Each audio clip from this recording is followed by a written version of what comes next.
नमस्कार, आपके अपने चैनल दरस में आपका फिर से स्वागत है। छत्तीसगढ़ का राजनांदगांव यूं तो हॉकी की नर्सरी के रूप से मशहूर है, लेकिन हॉकी की नर्सरी के साथ साथ राजनांदगांव को बास्केटबॉल की नर्सरी भी कही जाने लगी है और इसके आधार है के राजेश्वर राव दंपत्ति, के राजेश्वर राव और साथ में राधा राव। दोनों की लगातार मेहनत का ही नतीजा है कि राजनांदगांव में बास्केटबॉल के नेशनल इंटरनेशनल खिलाड़ी पैदा हो रहे हैं। आइए उनसे जानते हैं बास्केटबॉल के इस सफर के बारे में। मेरा वैसे जन्म इंदौर का है और इंदौर के गवर्नमेंट स्कूल में मेरा प्राइमरी एजुकेशन हुआ। और ये खेल के प्रति स्कूल से ही रुचि रही? जहाँ तक खेल का सवाल है तो प्राइमरी सेक्शन में तो, और ख़ासकर हम लोग चूँकि बाणगंगा एरिया में रहते थे तो वो एरिया में तो उतना स्पोर्ट्स नहीं था। पर जब हम रतलाम शिफ्ट हुए तो हम जिस कॉलोनी में रहते थे वहाँ पर अमर क्लब के नाम से एक हॉकी क्लब चलता था। तो वो पूरा मोहल्ला हॉकी खेलने जाता था। उस समय इंडिया में हॉकी सबसे ज़्यादा प्रचलित गेम था क्योंकि ओलंपिक में और एशियन गेम्स में लगातार मेडल आ रहे थे। तो लगभग हर शहर में यही स्थिति थी कि क्लब्स बने हुए थे। तो एक अमर क्लब के नाम से हॉकी का क्लब चलता था, तो हम लोग उनके साथ शुरुआत में वैसे ही जाने लगे। उसी कॉलेज के government arts and science college के स्पोर्ट्स ऑफिसर थे मिस्टर बलबीर सिंह कुशवाहा जी। वो अभी कैनोइंग कयाकिंग के इंटरनेशनल फेडरेशन के साथ भी जुड़े हैं।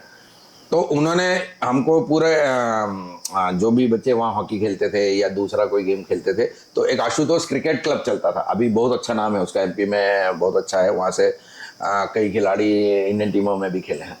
तो हम लोग फिर क्रिकेट खेलने लगे। वहीं पर धीरे धीरे क्या होता था, जब कॉलेज की लड़कियां और लड़के बास्केटबॉल साइड वाले ग्राउंड में ही खेलते थे, तो जब बारिश होती थी तो कंडीशनिंग करनी रहती थी क्रिकेट वालों को। तो 1-1.5 साल जैसे हम लोग क्रिकेट खेले तो कंडीशनिंग करती थी, तो कंडीशनिंग में हम बास्केटबॉल वालों के साथ मैच खेलते थे। तो फिर वो दीदियों ने हमको बास्केटबॉल में ले लिया। पहली बार आप बास्केटबॉल में नेशनल कब गए? फॉरेन भी गए होंगे बास्केटबॉल खेल में? जैसे एक बार ज्वाइन करने के बाद तो फिर लगातार नेशनल्स भी जाते रहे हम लोग। उसके पहले मध्य प्रदेश टीम को रिप्रेजेंट करते रहे, फिर वहीं पर नेशनल सीनियर नेशनल्स भी खेले, सब कुछ खेले। और इस बीच में मैं पीएससी की भी तैयारी कर रहा था। पीएससी में भी मैं 2 बार सिलेक्ट हुआ। डॉक्टर जयम शर्मा थे जो भीष्म पितामह कहे जाते हैं बास्केटबॉल के, तो मेरी लाइफ बनाने में भी उनका बहुत योगदान है। तो उन्होंने बोला कि तब तक तुम एक काम करो कि तुम एनआईएस कर लो, डिप्लोमा इन कोचिंग होता है एनआईएस से, साई का है, तो डिप्लोमा इन कोचिंग कर लो करके। तो फिर मैंने कलकत्ता से वो डिप्लोमा इन कोचिंग किया और जो जो अच्छा परफॉर्म किए थे उन लोगों को सभी को इंस्ट्रक्ट किया कि आप ये साई का अप्लाई करें, और इंटरव्यू के थ्रू मैंने साई में ज्वाइन कर लिया। कितने साल हो गए साई में? मैंने 1992 अगस्त में ज्वाइन किया था अजमेर में।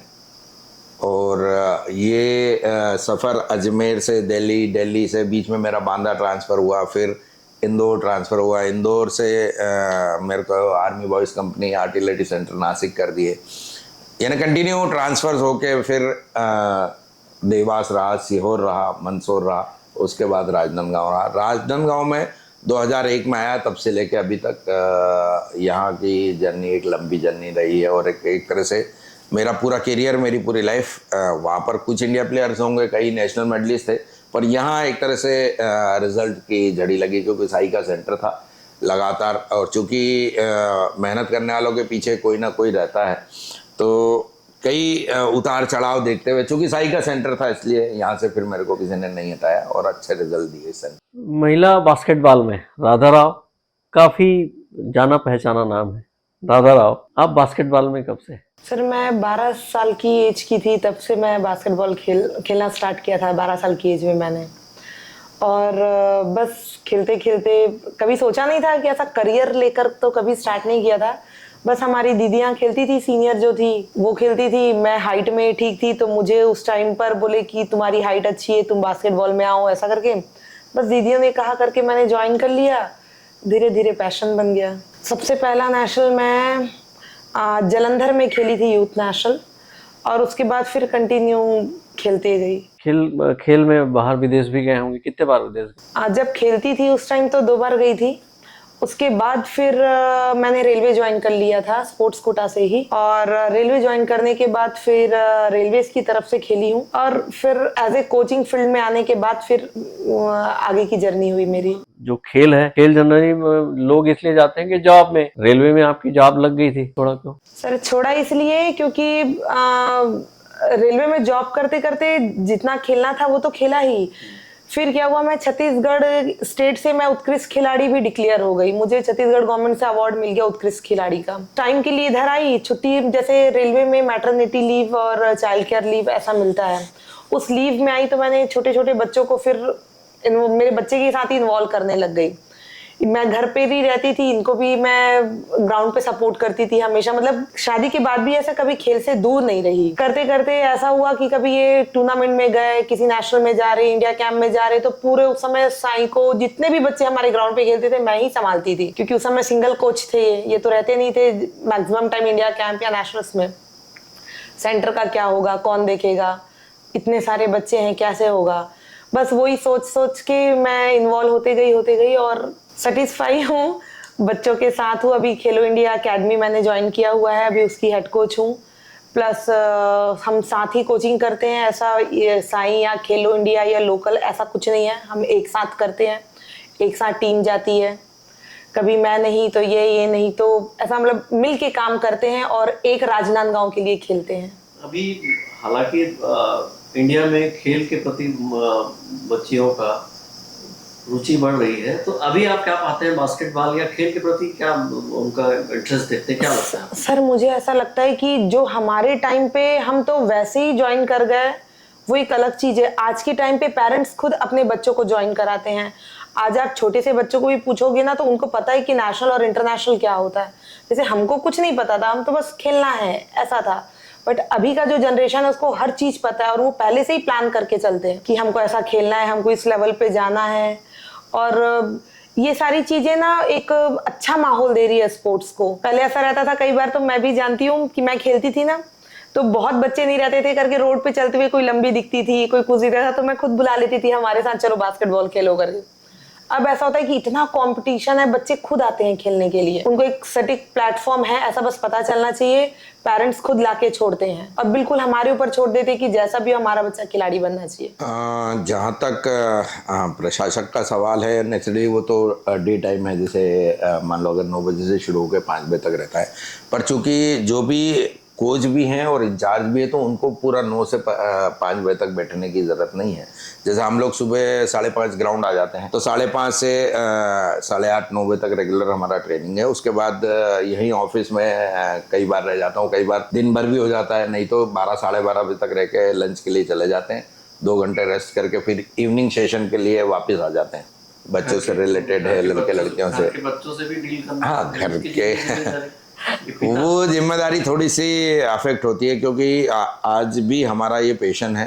रेगुलरली हम लोगों को टीमों के साथ भी रहना पड़ता है, टीमें नेशनल जा रही उनके साथ भी जाना पड़ता है, और चूँकि एक रेनोन कोच भी हूँ और हाई परफॉर्मेंस डायरेक्टर भी हूँ, तो खेलो इंडिया का अभी जैसे सिलेक्शन कमेटी के लिए TIDC का मेंबर भी हूँ, तो लगातार जो नेशनल्स होते हैं बच्चों के सिलेक्शन के लिए भी जाना पड़ता है, तो थोड़ा सा परिवार जरूर इफेक्ट होता है। कई बार ऐसा होता है कि हम दोनों भी किसी नेशनल में साथ चले गए, जैसे अभी भी इंडियन टीम के सिलेक्टर है इंदौर में और मैं खेलो इंडिया के सिलेक्शन के लिए जा रहा हूँ, तो नेचुरली बच्चे अभी घर में ही रहेंगे, तो इनके मम्मी और पापा का बहुत सपोर्ट है कि वो आ जाते हैं जब हम लोग बाहर जाते हैं, मान लो 15 दिन भी बाहर है तो वो हमारे साथ बच्चों के साथ रह जाते हैं।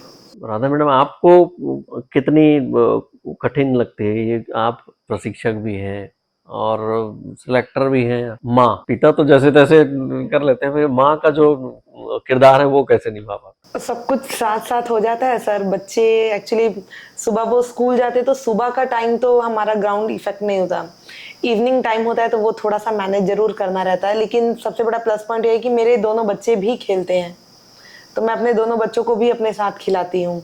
हाँ, थोड़ा सा स्टडीज के लिए देखना होता है तो वो हम नाइट टाइम में थोड़ा सा, जैसे स्कूल से आते साथ फटाफट होमवर्क कर लो, रात को 1 घंटा पढ़ लो, ऐसा मैनेज हो जाता है। ये दोनों के दोनों तो आप टीमों के साथ गए, विदेश गए तब? हाँ, तब तो दिक्कत होता है सर थोड़ा सा। ऐसा मैं नहीं बोलूँगी कि कोई दिक्कत नहीं होता, दिक्कत तो ज़रूर होती है, बट पैशन भी है अपनी जगह और ठीक है, वक्त के साथ साथ बच्चे भी संभल रहे हैं, जान रहे हैं, और हम दोनों को भी समझ रहे हैं कि नहीं है तो कर लेते हैं अपने से। लगातार इतने सालों से अनवरत स्पोर्ट्स में, बास्केटबॉल में, और फॉरेन जाना भी हो रहा है, तो और यहाँ पर नेशनल में भी पूरे देश भर में गए, तो दोनों इसमें ऐसा कोई वाक्या जो बताना चाहें कि किस तरीके से लोगों पार्टी हमारे दर्शकों को लगे कि बहुत शानदार रहा, ऐसी कोई घटना?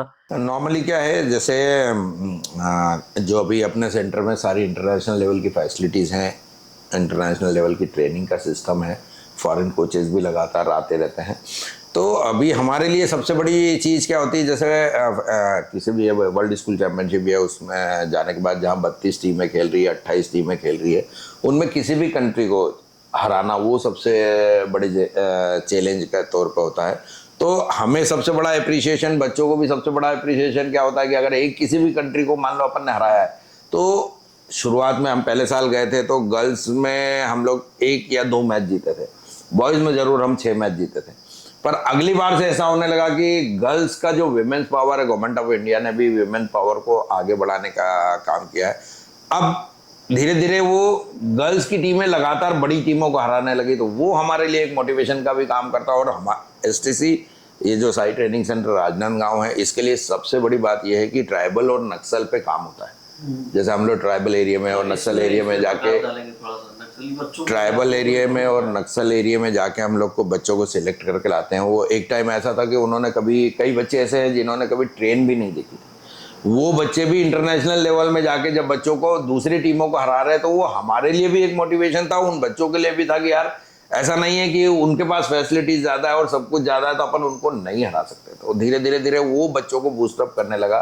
उनमें से कई बच्चे इंटरनेशनल टूर्नामेंट भी खेले, नेशनल में तो कई मेडल जीते हैं, और जॉब्स में भी गए, रेलवे में भी जॉब में भी गए वो बच्चे। एक बच्ची तो निशा कश्यप थी, अंबिकापुर की थी, सरगुजा की, उसके तो मम्मी पापा दोनों ही नहीं थे, पर वो लड़की को भी हम यहाँ लाए। वहाँ मैं एक बार ट्रायल के लिए गया था। जनरली हम लोग के ट्राइबल एरिया में हर साल सिलेक्शन करते हैं। बीच में नक्सल एरिया में भी जाते थे, तो SP सर थे, सुंदर राजन सर, आप जानते होंगे। तो बीच में उन्होंने बोला कि नक्सल एरिया में थ्रेट ज़्यादा रहता है, तो आप कोशिश करो कि पहले सिक्योरिटी अरेंजमेंट के साथ जाते थे, धीरे धीरे ऐसे नक्सली प्रभावित क्षेत्र से ऐसे कितने लगभग बच्चे होंगे जो आज मेडलिस्ट? तो बहुत बच्चे हैं, नेशनल मेडल और इंटरनेशनल तो है ही हैं। अभी जो एक शांति खाखा की जॉब लगी है अभी रेलवे में, बिलासपुर रेलवे में लगी, निशा कश्यप लगी, शबनम एक्का लगी है, और अभी बाकी फिर अभी छोटे बच्चे हैं जो पाइपलाइन में हैं। तो गरीब बच्चों का अभी, जैसे आप ही जानते होंगे, यहाँ किरण यादव करके स्टेडियम के सामने एक लड़की रहती थी, उसके पापा आज भी हमाली का काम करते हैं, वो रेलवेज में है। एक लड़की प्रियंका अंबादे थी, उसकी मम्मी लोग ये कचरा बीनते थे और उसको जाके बेचते थे और अपनी जीविका चलाते थे। उनकी बेटी अभी रेलवे में है। अच्छा राव साहब, मैं ये देखा हूँ, आपसे जुड़ा हुआ हूँ तो देखते ही हूँ आप फॉरेनर्स जो प्रशिक्षक हैं स्पोर्ट्स से जुड़े हुए, दोस्ती बनाने में माहिर हैं। नेचुरली अपने गेम को इम्प्रूव करने के लिए तो वो सब चीज़ करना ज़रूरी है, क्योंकि अभी हम लोगों ने इंडोर में भी एक LED लगा रखी है, और आजकल तो जूम हो गया ऑनलाइन। जब से कोरोना के बाद से जूम का प्रचलन बहुत हो गया। तो पहले क्या करते थे हम लोग, फॉरेन कोचेस को डायरेक्ट यहाँ बुला के ट्रेनिंग कराते थे। आजकल क्या हो गया कि वीक में एक बार या 15 दिन में एक बार हम लोग जूम ट्रेनिंग करा लेते हैं।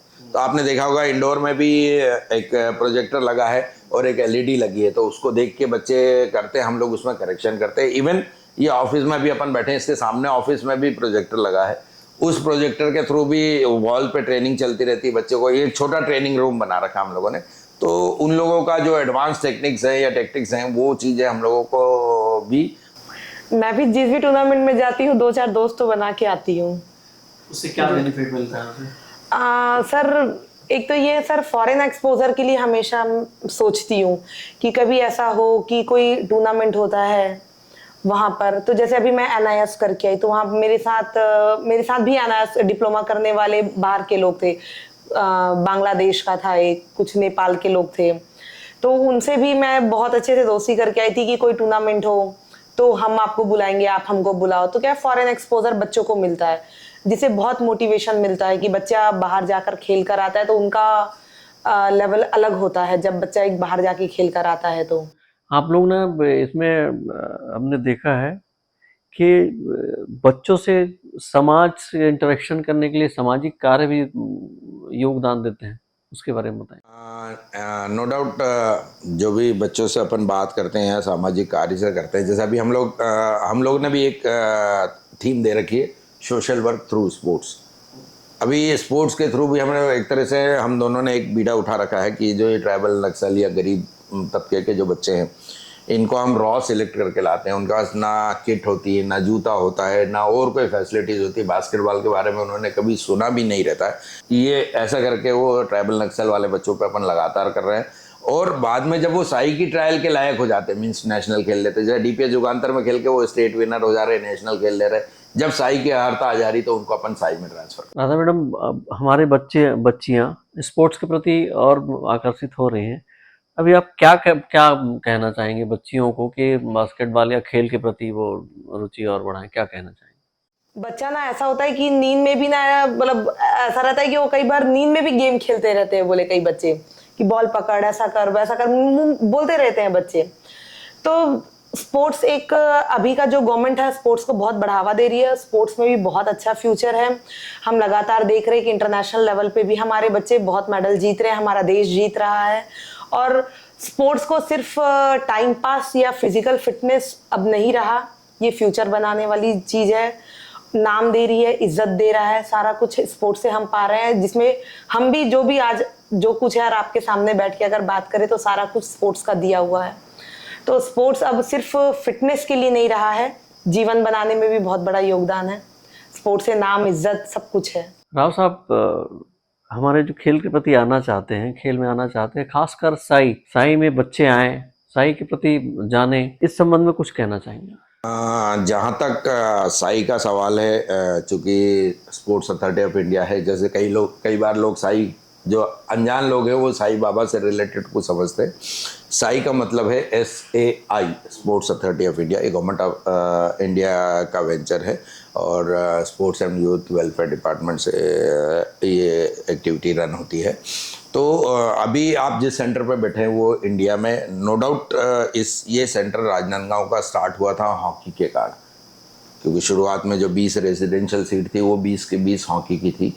और बास्केटबॉल और वॉलीबॉल साइड बाय साइड उन्होंने, चूँकि 3 गेम शुरू करना, 2 शुरू करना, तो ये 2 शुरू किए थे।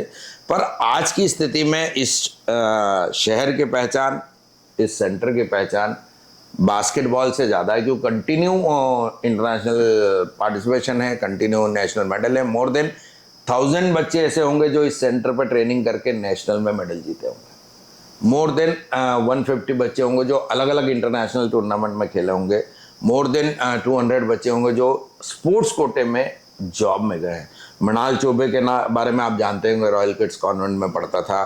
उसने 10 अंतर्राष्ट्रीय प्रतियोगिताएं खेली और उसमें से 9 में मेडल है, इंक्लूडिंग एशिया कप का गोल्ड मेडल। साई में आना चाहें बच्चे कैसे आते? साई में रेगुलर ट्रेनिंग के लिए तो अगर स्थानीय बच्चे, तो उनके लिए तो कोई बाउंडेशन नहीं है, वो तो कभी भी आके यहाँ खेल सकते हैं। बाहर के जो बच्चे आते हैं उनका साल में एक बार ट्रायल होता है, तो ट्रायल में जो बच्चे सिलेक्ट होते हैं वो आते हैं। हाँ, स्थानीय बच्चों को तो साल भर कोई फी नहीं है, कोई कुछ नहीं है, वो अपना आए और अपना फ्री ट्रेनिंग यहाँ कर सकते हैं, उनके लिए कोई बाउंडेशन नहीं है। हॉस्टल में रहने के लिए तो सिलेक्शन ट्रायल होती है, साल में एक बार होती है। उस सिलेक्शन ट्रायल में जो बच्चे सिलेक्ट होते हैं, तो मोस्टली चूँकि साल भर जो बच्चे खेलते रहते हैं वो कोई ना कोई मेडल जीतते हैं, तो वो साई में आ ही जाते हैं। तो इन सब का एम ये है कि 2032 के ओलंपिक तक बच्चों को, जो इंडियन टीम को मेडल टैली में बेस्ट 10 कंट्रीज़ में लाना है। उसी के लिए लॉन्ग टर्म ट्रेनिंग प्रोग्राम चल रहा है, उसमें साई राजनांदगांव का भी योगदान है। और आने वाला समय ऐसा होगा, 2036 का ओलंपिक के लिए अहमदाबाद में होना है, उसके लिए गवर्नमेंट ऑफ इंडिया ने बीड किया। अगर वो मिल गया तो फिर एक नया बूम आएगा स्पोर्ट्स में।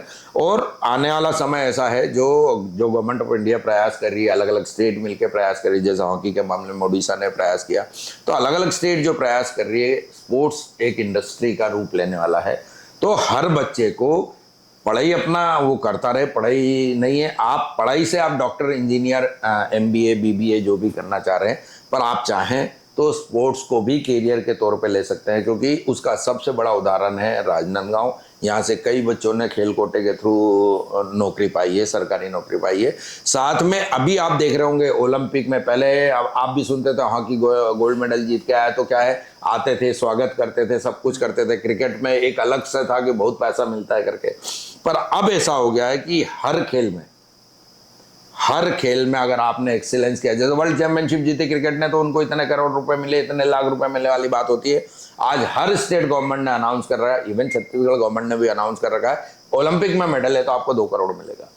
हरियाणा ने तो 6 करोड़, 4 करोड़, 2 करोड़ का सिस्टम कर रखा है अगर गोल्ड मेडल है तो। ऐसे ही हर स्टेट में आजकल गवर्नमेंट ऑफ इंडिया अलग देता है, फेडरेशन अलग देता है, स्टेट गवर्नमेंट अलग पैसा देता है। तो अगर कोई बच्चा एक्सेलेंट कर रहा है मान लो, तो आप स्पोर्ट्स कैरियर के तौर पे भी अपने आप को पा सकते हैं। स्पोर्ट्स कैरियर बनाइए। अगर सिंपल, अगर कुछ भी नहीं हुआ तो बीपीएड, एमपीएड, 6 वीक और एनआईएस करके आप कोचिंग फील्ड में भी जा सकते हैं। बीबीए इन स्पोर्ट्स भी कर सकते हैं, एमबीए इन स्पोर्ट्स भी कर सकते हैं। तो स्पोर्ट्स ऐसा फील्ड है जो, जैसे जनरल आप बीए कर रहे हैं उसके बरिस्बत स्पोर्ट्स आपकी फिटनेस भी दे रहा है। आज मान लो 40 साल 50 साल में भी आदमी फिट दिख रहा है। जैसे आर्मी मैन को आप देखो तो 60 ईयर में भी आपको फिट दिखता है, वैसे भी स्पोर्ट्स फिट भी रखेगा। साथ में अगर स्पोर्ट्स के थ्रू अगर आप कोई एजुकेशन करना चाहें तो वो आपको कैरियर बनाने के भी काम आएगी। तो स्पोर्ट्स इंडस्ट्री का रूप ले रहा है। आप जो भी दर्शक दरस के थ्रू हमारे को देख रहे हैं, सुन रहे हैं, आप सभी से अनुरोध है कि कोई ना कोई गेम जरूर खेले और आप चाहें तो इसको स्पोर्ट्स कैरियर के तौर पे भी अडॉप्ट कर सकते हैं। उसके लिए देश भर के अलग अलग सेंटर्स हैं। साई के भी सेंटर है, खेलो इंडिया के सेंटर है, नेशनल सेंटर ऑफ एक्सीलेंस है। साई की अभी कई स्कीम चल रही हैं। जैसे खेलो इंडिया में एक बच्चा जो राजनांदगांव में 2 एकेडमी है, एक बच्चे को गवर्नमेंट 5,08,000 रुपये उसके रहने, खाने, कंपटीशन एक्सपोजर और किट पे खर्च कर रहा है, और उन बच्चों को 1,20,000 पॉकेट मनी मिल रहा है। आप भी जानते होंगे घरों में जो काम कर रहे हैं, जो कई स्कूलों में काम कर रहे हैं, 10,000 रुपये पर मंथ, तो उनको भी पैसा नहीं मिलता होगा, पर बच्चों को सिर्फ जो खेलो इंडिया स्कीम में उनको इतना पैसा मिल रहा है। और टॉप्स करके गवर्नमेंट ऑफ इंडिया ने एक स्कीम चलाई है, टारगेट ओलंपिक पोडियम स्कीम है। उसमें तो अनलिमिटेड पैसा है। अभी आप नीरज चोपड़ा का देखे होंगे, जब उन्होंने मेडल जीता तो गवर्नमेंट ने उनके ऊपर 7 करोड़ रुपए खर्च कर चुकी थी, तब जाके उनको गोल्ड मेडल आया है। तो ऐसे ही टॉप्स की स्कीम में भी पैसा अनलिमिटेड है। बच्चों को पॉकेट मनी अलग मिल रहा है, किसी को 50,000 मिल रहा है, किसी को लाख रुपए पॉकेट मनी मिल रहा है, सारे खर्च देने के बाद। और टॉप्स में तो सबसे बड़ी चीज क्या है, अभी जैसा पेरिस ओलंपिक की बात हो रही है, बच्चे को पेरिस ओलंपिक में पार्टिसिपेट करना है, उसको कोच चाहिए रशिया का और ट्रेनिंग चाहिए यूएसए में।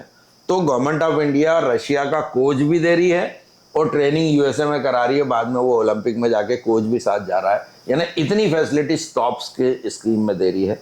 तो मेरे को लगता है कि लोगों को ज़्यादा से ज़्यादा स्पोर्ट्स से जुड़ना चाहिए और गवर्नमेंट की जितनी भी योजनाएं उसका लाभ लेके अपना करियर बनाना चाहिए। स्पोर्ट्स जिससे आप कैरियर भी बना सकते हैं, हेल्थ तो बनता ही है, इसके अलावा आप सफलता ऐसे पा सकते हैं जो चिरस्थायी होगा। ये बता रहे थे के राजेश्वर राव, प्रशासक साई, साथ में प्रशिक्षक राधा राव। अब फिर कभी दरस में किसी और शख्सियत के साथ।